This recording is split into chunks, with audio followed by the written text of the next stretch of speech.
이 산업은행 등 채권단이 HDC 현대산업개발의 아시아나항공 인수조건 재협상 요청을 수용하기로 했습니다. 그런데 서로 입장 자료를 통해서 공방을 주고받은 터라 뒷맛이 개운치가 않습니다. 채권단은 현산 측의 진정성에 의구심이 든다면서 구체적인 요구사항부터 내놓으라고 압박하고 있는데요. 관련한 내용은 김희슬 기자와 함께 보다 구체적으로 나눠보도록 하겠습니다. 지금까지 인수 과정의 시간만 봐도 그렇고 입장 자료를 보더라도 인수 과정에서 참 녹록지가 않았던 것 같습니다. 입장차도 꽤 큰 것 같고요. 지금 상황이 어떻습니까? 네, 일단 산업은행 등 채권단은 이 HDC 현산의 인수 재협상 요구에 하루 반나절이 지나서야 회신을 했습니다. 일단 채권단은 아시아나항공 인수 포기설 등 이런 시장의 억측에도 불구하고 이 현산 측이 인수 의지를 밝힌 것에 대해서는 긍정적이라고 평가를 했습니다. 이 연장선상에서 아시아나항공 인수 조건을 원점에서 재협의하자는 현산 측의 요구에도 수용을 하기로 결정을 했습니다. 하지만 요구 방식에 대해서는 이 상당한 불만을 드러냈습니다. 이 채권단은 현산이 요청한 인수 상황 재점검과 인수 조건, 재협의 등 이런 거 관련해서는 이해 관계자 간 논의가 진전될 수 있도록 먼저 구체적인 요구 사항부터 내놔라 이렇게 요구를 했습니다.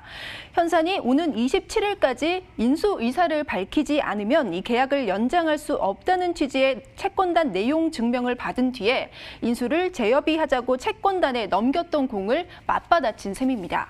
이 지금까지 모습만 보면 이 실질적인 논의의 진전이 있다기보다는 대외적으로 서로 책임을 떠넘기려 한다는 인상을 주고 있습니다. 참 요 며칠간의 과정만 보더라도 입장 자료를 내놓는 타이밍이랄지 그 스탠스 이것도 참 신경전이 치열했구나를 느끼게 하더라고요. 네. 일단 채권단 내부에서는 그동안 아시아나항공 인수 여부와 관련해서 의사를 밝혀달라는 요구에 이 현산이 묵묵부답으로 일관하다가 이 공문을 통해서 기습 입장문을 낸 현산의 입장이 이 상당히 못마땅한 기색을 보이고 있습니다. 이 금융권에서도 현산이 내놓은 장문에 또 디테일한 입장 자료를 봤을 때 이 채권단과의 사전 교감이 전혀 없었던 것으로 보인다고 말을 하고 있습니다. 이 채권단의 대응이 늦어진 것도 이 상당 부분 표현을 정제하고 또 삭제하느라 발표가 다소 미뤄진 것으로 전해졌는데요. 그럼에도 사는 자료를 보면 이 언짢은 기색들이 곳곳에 묻어납니다. 이 채권단은 이해관계자 간 많은 협의가 필요한데 이 서면이나 공문만으로 대응하는 것은 진정성의 의문이 제기될 수 있다면서 직접 협상 테이블에 나오라 이렇게 뼈있는 메시지를 던지기도 했습니다. 서로 책임은 떠넘기고 있고 하다 보니까 다시 재협상을 해야 되는 상황인데 아무래도 주요 쟁점은 인수 대금을 얼마로 책정할 것인가 네. 계속 다운시키려고 할 테고 네. 글쎄요 좀 앞으로 전망은 어떻게 될까요? 네, 일단 현산 측이 인수 재협의를 요구한 이유가 있습니다. 이 인수 계약을 체결한 작년 말과 비교해서 이 코로나19 사태가 확산된 이후 이 인수 환경이 급변했기 때문입니다. 이 여러 사유가 있겠지만 이 계약 이후 재무 상황이 급격하게 악화된 점도 주된 요인입니다.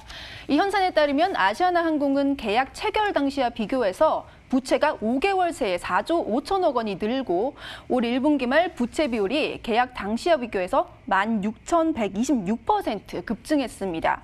이 아시아나항공의 기업 가치가 크게 하락한 만큼 인수가 그대로 진행될 경우 현산으로서는 승자의 저주에 빠질 가능성이 높습니다. 이 현산이 인수 가치를 현저히 훼손하는 상황이 확인됐다는 점을 강조했다는 점을 고려해 봤을 때 이 협상 테이블에는 가격 조정과 또 추가 자금 지원, 또 영부채 5천억 원 출자 전환 등이 오를 것으로 관측됩니다. 우선 현산으로서는 이 2년 뒤면은 연 10%로 뛰는 고금리의 영부채를 출자 전환하면서 이 매년 수백억 원대의 비용을 낮출 수가 있습니다. 이 채권단 입장에서도 아시아나항공 지분을 새로 취득해야 하긴 하지만 이 구조조정 관점에서 받아들일 여지가 있다고 보고 있습니다. 이 업황이 악화돼 새 주인 찾기가 어려운 상황에서 이 마땅한 대안이 없는 채권단으로서는 이 현상과 거래를 성사시키는 것이 현재로서는 최선이기도 합니다. 또 현산이 구주 인수대금으로 금호산업에 지급하기로 한 3,228억 원이나 또 2조 1,772억 원의 신주 인수대금 조정도 예측 가능한 카드입니다. 이 앞서 현산과 미래에셋대우 컨소시엄은 지난해 말 금호고속이 보유한 아시아나 주식을 주당 4,700억 원에 사들이기로 했지만 이 코로나19 이후 주가가 3월경이었나요? 한때 2,000원대로 급락을 했습니다. 다만 이 부분은 매각 대금을 받아 그룹 재건에 나설 계획이었던 이 금호산업이 이 구주 인수대금 조정 요구 등에 쉽게 응하지 않을 가능성이 큽니다. 이 금호산업은 3,230억 원 중 1,300억 원은 금호고속이 사는에 빌린 돈으로 갚고 나머지를 그룹 재건에 보탤 계획이었습니다. 실제 사는 등 채권단은 이 현산 측이 인수 여부를 고민하던 지난 수개월 동안 이 내부적으로 현산이 인수 직후 갚아야 할 차입금을 연장하거나 혹은 조정하거나 또 연구체를 출자 전환하는 조건은 받아들일 용의가 있다는 입장이었습니다. 하지만 현산 측의 요구대로 이 인수대금 자체를 인하했다가는 이 자칫 특정 기업에 대한 특혜 시비가 불거질 수 있다는 점이 상당한 부담입니다.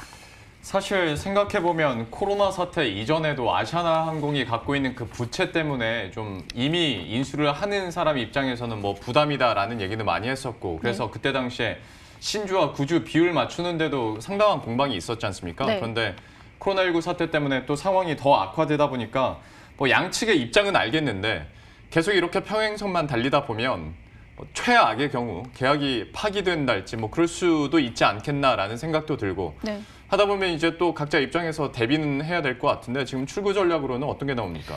일단 말씀하신 것처럼 이미 업계에서는 현산 측이 이 인수 포기 수순을 밟고 있다 이런 관측을 내놓기 시작했습니다. 이 현산이 내놓은 입장문을 두고도 협상 결렬 이후 소송을 대비하기 위한 차원이라고 보기도 하는데요. 이 현산이 인수 시한을 최대한 늦춰서 이 유리한 지원을 끌어내려는 전략으로도 볼 수는 있지만 실제로는 인수 포기를 위한 명분 쌓기용이라는 겁니다. 이 현산 측이 인수 재협의 배경으로 거론한 이 부분들이 대부분 인수 대상인 금호산업과 이 아시아나항공을 겨냥한 것도 이런 배경에서라는 건데요. 이 현산은 아시아나항공 외부 감사인이 이 부정적 의견을 표명한 데다 신뢰성이 있는 자료도 받지 못했고 또 아시아나항공이 사전 동의 없이 이 부실 계열사에 1,400억 원을 지원한 점을 지적을 했습니다. 이를 두고 현산이 계약 이행 보증금으로 낸 2,500억 원, 그러니까 금호산업에 지급한 계약금 320억 원과 이 아시아나항공에 지급한 계약금 2,180억 원가량의 상환 문제를 둘러싼 이 소송을 대비한 것이라는 분석을 제기하고 있습니다. 또 대놓고 드러내지는 않았지만 이 현산은 채권단을 압박할 만한 장치도 배치해뒀습니다. 채권단이 최근 아시아나항공에 1조 7천억 원을 추가 지원한 것을 두고 이 추가 자금 차입 승인으로 이 계약 당시보다 빚이 불어났다는 점을 꼬집은 겁니다. 이 채권단은 현산이 정부 지원을 문제 삼아 놓고 이 말미에는 아시아나항공의 경쟁력 강화 차원은 대책을 마련해달라고 요구했다며 이 다소 황당하다는 반응을 내놓고 있습니다. 또 채권단도 협상 결렬에 대비한 플랜 B를 검토하고 있는 것으로 알려졌는데요. 일단 채권단은 일본 국적 항공사인 일본항공의 구조조정 사례를 검토하고 아시아나항공 인수 무산 시 이 워크아웃 체결 후 채무 조정과 출자 전환 시행 등의 계획을 세우고 있는 것으로 전해지고 있습니다. 지금까지 김희슬 기자와 함께했습니다. 잘 들었습니다.